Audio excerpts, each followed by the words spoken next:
വിജ്ഞാൻ കേരളയുടെ ആഭിമുഖ്യത്തിൽ തൃശൂരിൽ നടന്ന തൊഴിൽ പൂരം മെഗാ തൊഴിൽ മേളയിൽ ഇതുവരെ 1246 പേർക്ക് കമ്പനികളുടെ ഭാഗത്തു നിന്നും ജോലി വാഗ്ദാനം ലഭിച്ചിട്ടുണ്ട്.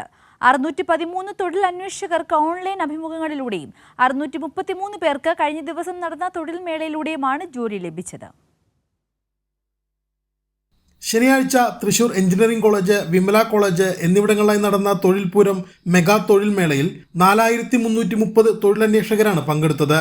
ഇവരിൽ 1246 പേർക്ക് വിവിധ കമ്പനികളിൽ നിന്നുള്ള ജോലി വാഗ്ദാനം ലഭിച്ചിട്ടുണ്ട്. 2636 പേർ വിവിധ ജോലികൾക്കായി ഷോർട്ട് ലിസ്റ്റ് ചെയ്യപ്പെടുകയും ചെയ്തിട്ടുണ്ട്. മേളയിൽ പങ്കെടുത്ത ഉദ്യോഗാർത്ഥികളിൽ തൊഴിൽ ലഭിക്കാത്തവരെയും ഷോർട്ട് ലിസ്റ്റ് ചെയ്തവരെയും ഉൾപ്പെടുത്തിക്കൊണ്ട് തൃശൂർ കോർപ്പറേഷന്റെ നേതൃത്വത്തിൽ മെയ് 18 മുതൽ 24 വരെ പ്രത്യേക അഭിമുഖങ്ങളും ഒരുക്കുന്നുണ്ട്. തൊഴിൽ പൂരത്തിന്റെ കൊടിയേറ്റായിരുന്നു ഇന്നലെ. തൊഴിൽ പൂരം അഭംഗുരം തുടരാനുള്ള പ്രവർത്തനത്തിലേക്കാണ് പോകുന്നത്.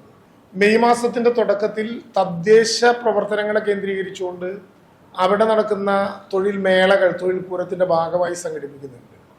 ഇപ്പോൾ ഈ മാസം അവസാനം തന്നെ ഞങ്ങളുടെ ടീം ഡോക്ടർ തോമസ് ഐസക്കിന്റെ നേതൃത്വത്തിൽ നോർക്കയിൽ രജിസ്റ്റർ ചെയ്തിട്ടുള്ള വിദേശത്തെ തൊഴിൽദാതാക്കളുമായിട്ടൊരു ആശയവിനിമയം നടത്തുന്നുണ്ട്. മെയ് 3-ാം വാരത്തിൽ പ്രാദേശിക ജോലികൾക്ക് വേണ്ടിയുള്ള ചെറുമേളകൾ അതത് പ്രദേശത്ത് തദ്ദേശ സ്വയംഭരണ സ്ഥാപനങ്ങളുടെ നേതൃത്വത്തിൽ നടക്കും. മേളയിൽ പങ്കെടുത്തുകൊണ്ടോ അല്ലാതെയോ സംരംഭകർക്ക് തങ്ങൾക്ക് ആവശ്യമായ ജോലിക്കാരെ പ്രാദേശികമായി തയ്യാറാക്കിയ ലിസ്റ്റിൽ നിന്നും തിരഞ്ഞെടുക്കാം. കൈരളി ന്യൂസ്, തൃശൂർ.